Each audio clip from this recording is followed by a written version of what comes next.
Welcome to Ministry Mondays with Meg.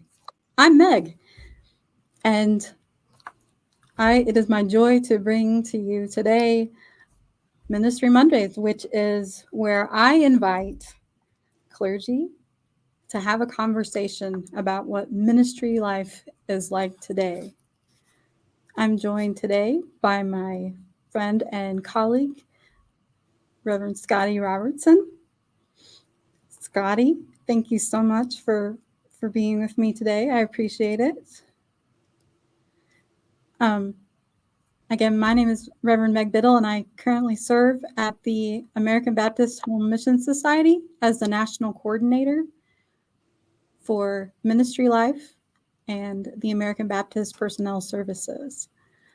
Scotty, would you take a moment and introduce yourself and tell everybody a little bit about where you currently are serving? Yes, absolutely. Well, first of all, thank you, Meg and ABHMS, for inviting me to be part of this first one. I understand. I am Scotty Robertson. I currently am the senior pastor at First Baptist Church in Middletown, Ohio. Am in my fifth year here, and just very excited about what God is doing in the life of our congregation, and just in general right now. God is just showing up in some very surprising but yet exciting ways in my life, and I'm just excited for this journey. Great. So let's talk a little bit about that journey, especially over the last 2 years. How has your leadership style, how has it evolved over the course of the pandemic as now we are hopefully slowly emerging from it? Yeah, well, certainly, I think I'm not the only one that made the joke that they didn't teach you in seminary how to pastor through a pandemic. No kidding. Um, so, so it's been interesting in the sense that our church didn't have to kind of do the catch up that some churches did, in that we were already broadcasting our services through streaming and on social media and things like that. So essentially, at the very beginning, all that we had to do was just to tell folk, don't come to the building until we kind of get this thing figured out. However, what that meant also for us and our church staff is we needed to find a way to keep people together when they can't come to the building. And so, really, for our congregation, I would not have wished this pandemic on anyone. And of course, we still grieve the loss of life. But for our church, it has been kind of like a restart in a lot of ways. There has been so much more ministry that we have been able to begin in light of the pandemic.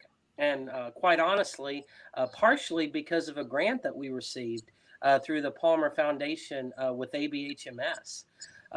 And so, through the pandemic, in fact, just a few months ago, we received each year, the faith community and some of the civic leaders come together and choose for that particular year a church and other community leaders as well for the Impact Church of the Year. And throughout the pandemic, our congregation received the Impact Church Award for the year for Middletown, Ohio, because of the work that we were able to do within our community. I very very soon after the shutdown started to happen, I gathered our congregational leadership together, and I said, we have a choice here. We can either just kind of shut down and still stream our worship services and so forth for what ended up being several months, or we can figure out how are we going to actually engage more with our community, because surely there are people that have needs, and those needs are being more exposed now maybe than they were before. And so we decided that in the most safe and responsible way that we could, we were going to actually try to engage more with our community. And I can go into more detail about that. But as far as my leadership style, I don't know that it changed that much. I think from a pastoral perspective, what changed is our congregation, and I think even I myself saw myself as being, obviously the preaching and the teaching, but also my pastoral ministry being very much focused on pastoral care. I enjoy visiting my folks in the hospital, nursing homes, even in their homes, and had really developed some deep relationships with our shut-ins and so forth. But my leadership style shifted to where couldn't do those visits anymore. Couldn't really pursue as I wanted to the pastoral care side of things, and so my ministry changed from being much more what I would consider if we were, had a big staff, from being, more of what I would consider a pastoral care oriented role to being an outreach and a community based pastor. So I would say, which for me was something exciting because that's something that I wanted to pursue. But the pandemic sort of gave me an opportunity to do that in ways that I hadn't been able to do that. So I think from a pastoral leadership perspective, that's probably the one thing that changed the most. Perfect. Great. You've really gotten into some of those things that I wanted to talk about. So um, let's start with the pastoral care portion of it. So how has that, obviously you weren't able to meet with people in person like you once were. Um, have you gone back to that, or how is it working for you now? Well, it's hard. Not so much now because of the pandemic restrictions, but it's just hard to get back in that routine. Always before, there was at least one day a week that I set aside to do visits, whether that be hospital, home, nursing home, whatever. And so I'm finding it hard to sort of get back in that routine and in that rhythm. But, am beginning, to do that more. Um, I think at the end of the day, I think that people just want to know in general that you care about them. And I think once you rebuild, or once you build, I shouldn't say rebuild, but once you build that trust with the people, I think then the opportunities that you have for pastoral care uh, become very much more diverse and become, in fact, a lot easier. Um, because among the people, in many of our American Baptist congregations, I would say, and partly because our congregations are on the smaller end of the spectrum. In a mega church with 2,000 people, of course, the membership is not gonna not their pastor's not gonna be there every time they're in the hospital or whatever the case might be. But in a medium sized to smaller congregation, and I think that people kind of want to know, if I do have a surgery, is my pastor going to be there? If I am a shut in and I can't get out to worship, is my pastor going to come visit?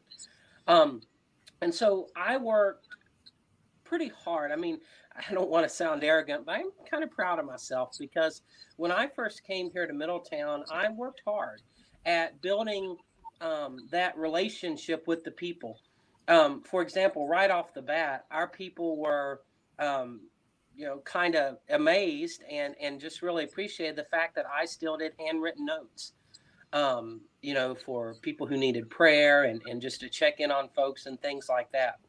The other thing, and I think this is kind of a generational thing, um, is that I have been more accessible than the previous pastors here. For example, I text regularly with my folks. Of course, respond to emails as efficiently as I can. Um, you know, uh, Take phone calls even when I'm not in the office. I don't think that kind of an accessibility is something that my people were used to. And I think there's nothing against the people who have served here before. I just think it's maybe a generational thing. And I also think that, though, some of the folk in the very beginning had a little bit of a, what's the word I should use? Just kind of didn't understand why I wasn't in the office as much as other pastors. However, the trade off was that I was much more accessible. And instead of expecting them to come to me, I would go to them, which is what I like to do anyway. I mean, I could not be a pastor of a church, and maybe these churches don't even exist anymore, but I could not be a pastor of a church that sat in an office 40 hours a week and preached on Sunday. Yeah. That would just drive me crazy. I mean, as you can see, I love my office and I'm surrounded by my books, but but which is why I said when the pandemic happened, it actually helped me to really operate in my gift, which I see. I mean, Meg, you know me, and so many people who I know do. me. I am an extreme extrovert, and my energy comes from being around as many people as possible. And so, being able to really expand my reach as a pastor and be out in our community more and doing those things, just really has been good for me. But back to the pastoral care thing. So I think I was able to build that trust. And so the people didn't have anxiety or worry at all how I would respond when the pandemic happened, because I already had a track record. And so, I've continued through the pandemic to call and text and send cards. But now I'm back to that kind of 1 day a week where I'm setting aside to do visits and so forth. You earlier you spoke about your involvement in the community. So let's talk about that a little bit. Um, like, have you had that opportunity to collaborate with others that you might not have had outside the pandemic? Oh, absolutely. So the first, once again, I have to, not just because it's an ABHMS podcast, but I have to give a shout out to ABHMS and the Palmer Foundation for the grant, which helped us to really kind of develop some of those partnerships. So early on in the pandemic, um, we received the grant, which was, I think, $15,000. But then we also took some money from our church budget, and we had individuals within our church give, to the extent that we made about a $40,000 investment in two of our local elementary schools. And so we began by developing a partnership with two of our elementary schools. We said we know, well, what we said that we know that the two groups that will be disproportionately impacted in a negative way by the pandemic would be families and students, um, of low income families and students, and also the elderly population. We knew that, or at least we thought we did, and I think it bore out to be true. But we said we know those are going to be probably the two most vulnerable groups: low income families with students, and also the elderly population. And so we said, how can we invest in their lives? And so with the elementary schools, we invested in technology needs. Even still to this day, we are providing what we called COVID kits, which are essentially clothes baskets that are filled with supplies, cleaning supplies, household supplies, um, and things like that, that families maybe can't afford, can't get out to get, or maybe don't even know that they need. Those included, of course, hand sanitizers, masks, uh, thermometers, touchless thermometers, just anything that you could think of that would help a family keep their home sanitary. We did gas cards so that families could get to doctor's appointments, or if they needed, especially early on, if they needed to go get tested for COVID. Um, we we did utility help for families who needed help paying their bills because they lost jobs or loss of income. I mean, those are just a few things. I mean, I'm sure we did so much more, and those things have continued. I mean, we're still doing gas cards. We're still helping with utility bills. We're still doing. In fact, I had a school counselor today come and pick up about 7 COVID cleaning baskets. Um, and so that's the way in which we partnered with our elementary schools, and then with our elderly population, we actually purchased Chromebooks so that those who were shut in could still, be part of our services and our Bible studies and things like that. The other thing that we did, our church was the first in Middletown. So the city health commissioner called me and said, "Hey, could we host our first vaccination clinic at your church?" And so our church was the first vaccination clinic held, back in February of 2021 when vaccinations started to roll out. And so that is just, it's just opened up our investment in the elementary schools is where it started, but it has expanded to the point, and this is not a credit to me, but to the quality of our congregation and how incredible our congregation is. We are now seen by many in our city as the community church. And the amazing thing to me is that happened over a pretty short period of time. I mean, we're talking about, well, basically over the course of the pandemic. And part of it is because, and I don't fault, any pastors or churches that decided that they wouldn't continue engaging in ministry because it was a scary time, and it was hard sometimes to find a safe, responsible way to do things. But because of our engagement, where many churches had decided it was best for them to disengage, and once again, don't blame them for that. I'm not making a judgment, but the point is, because of our engagement, and other churches either kind of were behind the scenes or weren't out there as much as we had been. It's just been an incredible thing. And yeah, and so yeah, so I'm just, once again, I'm excited just about how that God is working. So I love how engaged you have been in your community, and especially your idea of getting the iPads to your older members of the congregation. That's such an important thing to do and to help them stay connected. So I really applaud that. Um, in your ministry now, what about your current ministry brings you the most joy? that's a good question, and I love answering this question because obviously it's asked, in many different forms and many conversational contexts. This congregation, and I said this congregation, pre-pandemic as well. This is, and once again, this is no judgment on any other congregation, especially any congregation that I've served, because I've been blessed to serve, four wonderful congregations in my ministry life so far. But this congregation, and I grew up in a pastor's home as well, and grew up in a wonderful church, a wonderful ABC church.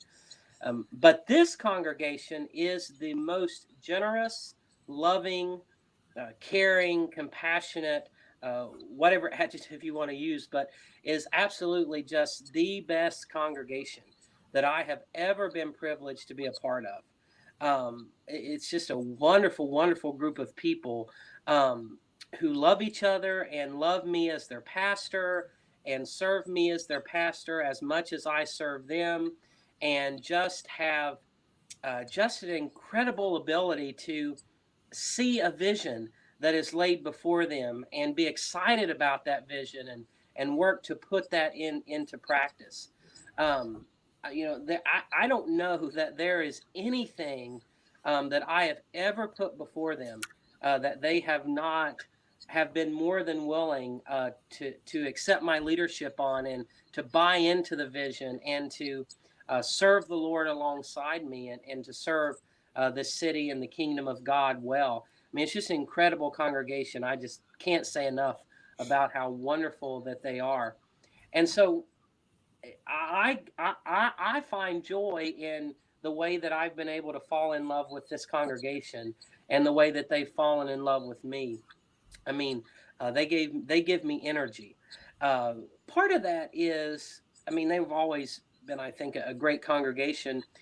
The other part of that is, actually, when the pandemic started, my personal life kind of went into a tailspin too. I went through a marriage separation and a divorce. And so in that time, I've often said if I could write a book about how a congregation should care for their pastor having gone through a divorce, this congregation would have far exceeded any of my expectations. Right off the bat, they gave me a month sabbatical paid. And so without really me even having to ask. So just the way that they cared for me through that season, I think helped to create a bond that was already strong, but made it stronger. This is my 5th year. We've changed our governance structure. When I came here, we had a very archaic governance structure where our congregation was to the point where, just because of the number of people that we have that were willing to be active in leadership, it just wasn't sustainable. We had 4 independent boards and 2 million different committees, and so our structure wasn't serving us well, and it just wasn't a what I would call a good missional structure. And so, in just 2 or 3 years, we were able to change our governance structure to now we have one central leadership team that is made up of 15 people. We gather in 3 ministry focus areas, of course, 5, 5, and 5, community ministry focus area, discipleship ministry focus area, and administration ministry focus area. And we have no committees. We got rid of all our committees. And the point is that we wanted our leadership team and we wanted our church governance structure to not be a place where basically the structure dictates the ministry and the mission of the church, but we wanted our governance structure to be, here's an ABHMS word, to be an incubator. we wanted it to be a place of incubation where new ministry and mission ideas could spring up from our leadership team. We wanted to free our leadership from the bondage of committees and serving the committees, to being free to dream and to pursue new mission and ministry ideas. And instead of having our people to serve on committees, we wanted our people to not serve on committees, but we wanted our people to serve according to areas of passion, is what we call them. So instead of asking someone, can you serve 3 years on a board or a committee, we say, would you be willing to help lead our outreach to our homeless population in town? Or would you be willing to help us plan this event? Or even asking our congregation, where do your gifts and skills lie? Where is your passion? Let us not develop an assumed ministry plan, but let us develop a plan dependent upon where the gifts, skills, and passions are at any given time in our congregation. And knowing that could change. And knowing that just because we have done X for 20 years or 30 years or 40 years, if that passion and that skill set does not currently exist within our congregation, then we're not going to pursue that. Early on, I set the standard, and it's not just me, because our people bought into it, and I'm very thankful. But early on, we set the standard here at First Baptist Middletown that our highest value, the thing that we value the most, would be our missional priorities. So we basically set 4 missional priorities: evangelism, discipleship, community, and justice. And we said we are going to serve those 4 missional priorities. Any conversation that we have is going to be about, is this serving our missional priorities? And if it isn't, then we're not going to pursue it, even if it means paying the light bill. I mean, even a conversation about paying the light bill the question that we are asking now is not, do we have the money? Is by paying this light bill, for example, is it helping us to pursue our missional priorities? And so that is the conversations that we have now. That's our highest value.